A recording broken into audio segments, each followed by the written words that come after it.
Everyone, welcome back to my channel. तो आप सोचते होंगे कोई भी वैकेंसी जो है वो चुनाव के टाइम ही क्यों आती है, क्योंकि उससे ढेर सारे पैसे कमाए जाते हैं अलग अलग तरीक़ों से। पहले तो देखिए आपका फॉर्म फिलअप में कितना ही आ जाएगा, उसमें भी बहुत पैसा आता है, तो उससे तो आप अलग ही छोड़िए। साथ ही साथ जो पेपर्स को बेचे जाते हैं, क्योंकि देखिए इसमें जो बीपीएससी टीआरई 3 में जो पेपर लीक हुए हैं उसमें बड़े अधिकारी, साफ तौर पे आपको पता है कि बड़े अधिकारी शामिल हैं, चाहे वो बीपीएससी टीआरई 1 हो 2 हो।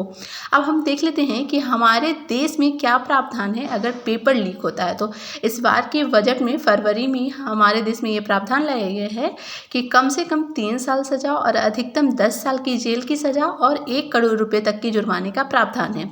ये बहुत ही अच्छी सज़ा है, लेकिन अगर लागू हो तो। जैसे ही ये हुआ वैसे ही यूपी में प्रश्न पत्र लीक हुए, बिहार में हुए, राजस्थान में हुए, लेकिन इसमें से किसी ने भी इस सज़ा का मान नहीं रखा।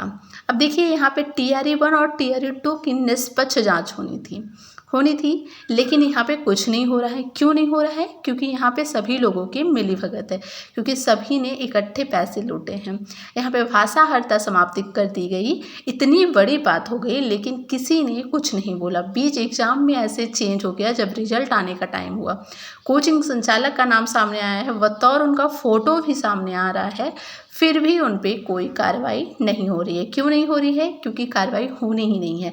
सप्लीमेंट्री रिजल्ट जारी करना था, जो कि नहीं किया जा रहा है। क्यों नहीं किया जा रहा है? क्योंकि इससे जो है वो अगली वैकेंसी में यूज़ किया जाएगा, अगली वैकेंसी में फिर से सीटें बेची जाएगी, तो इसलिए सप्लीमेंट्री रिजल्ट भी जारी नहीं किया जा रहा है। तो आपको ये सभी चुनावी मुद्दे ही लग रहे हैं, इसमें फंस रहे हैं तो सिर्फ विद्यार्थी फंस रहे हैं। जैसे कि बोला गया था डोमिसाइल लागू किया जाएगा। आपने टीआरई 1 में देखा भी होगा कि पहले डोमिसाइल था, फिर हटा दिया गया। क्यों हटा दिया गया? क्योंकि उससे ज़्यादा फॉर्म आएंगे, ज़्यादा धांधली हो पाएंगे।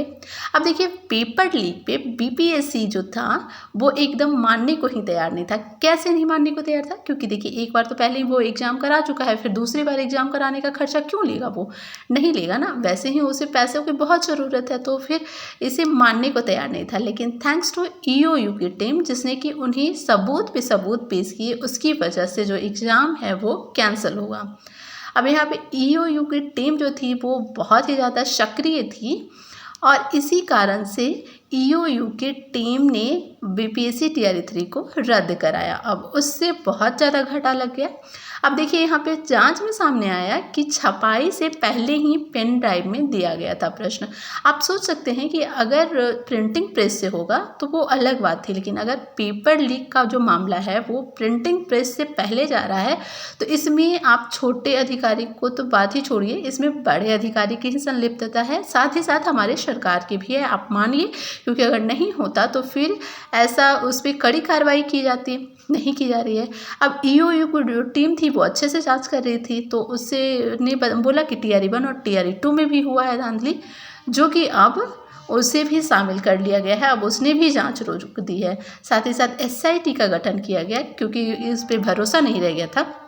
साथ ही साथ आपने देखिए ये जांच में भी शामिल आया कि कंप्यूटर साइंस में जो बहुत सारे ऐसे हैं जो धांधली से हुए हैं। आपने देखा होगा कि अभी राजस्थान के हाल ही में जो धांधली हुआ था, उससे जितने भी लोग मतलब गए थे इस धांधली से, उन सभी को पकड़ा गया। तो इस बिहार में भी पकड़ा जा सकता है, लेकिन नहीं पकड़ा जाएगा।